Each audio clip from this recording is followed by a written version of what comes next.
Dr Sethulego Matebesi from the University of the Free State to unpack the implications. Of course, this is on the backdrop of the Premier's office being raided this morning by the Hawks. We've been engaging and getting reaction this morning. Very good morning to you, Doc. Thank you very much for joining us.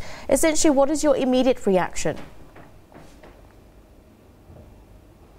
Well, this was definitely a huge surprise. It had to take the African National Congress, it had to take the government of the day more than 5 years to react, but it only took the ANC under the leadership of Mr. Cyril Ramaphosa less than a month to ensure that at least there's action on something which I think it's actually going against the spirit of the constitution of this country, and it actually derails the fight against fighting poverty and other social ills in this country of ours.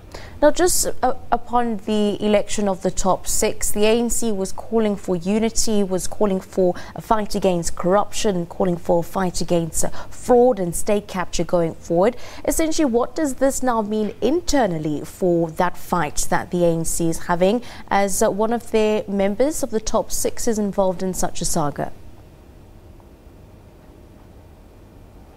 Well, the ANC has to act on issues of corruption and where there are serious allegations of lack of accountability, maladministration, whilst they obviously enhance unity within the party. I don't think the African National Congress has the freedom to actually allow a situation where they will say they will postpone dealing with corruption, where senior members are involved. They can't afford that. I think if you look at the situation within the party, already a lot of members of the African National Congress has lost confidence in the way the organization deals with issues of corruption, the way the organization deals with internal democratic processes. And people like the current Premier of the Free State has always been regarded as the so-called untouchables. And I think this is the right step in the right direction, so that at least he himself, I think what happened today, it's also in his own interest, so that everybody can know actually what has happened and whether people can actually be legally held liable for what, or responsible for what has happened in Frieda. Now, how much of a dent and a blow is this to the top six? Come again? How much of a blow or a dent is this saga to the top six? Well, it is definitely a huge blow to the top six, but for me, it actually is a huge confidence booster to members of the African National Congress. And I think this issue even goes beyond the ANC.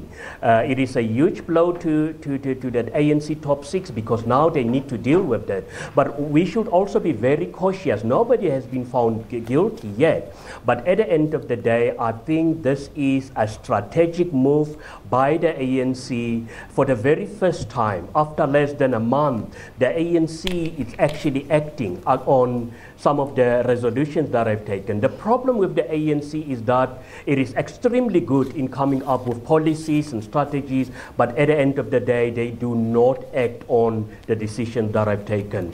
But this will be a huge setback for the top six of the African National Congress, but at the end of the day, they need to deal with this matter for once and for all. And I think, as I've indicated, it is actually a step in the right direction. Thank you very much for joining us, of course, from our Bloemfontein studios, Dr Sethulego Matebesi from the University of the Free State, unpacking all the reactions upon that raid that has taken place in the government headquarters in Bloemfontein.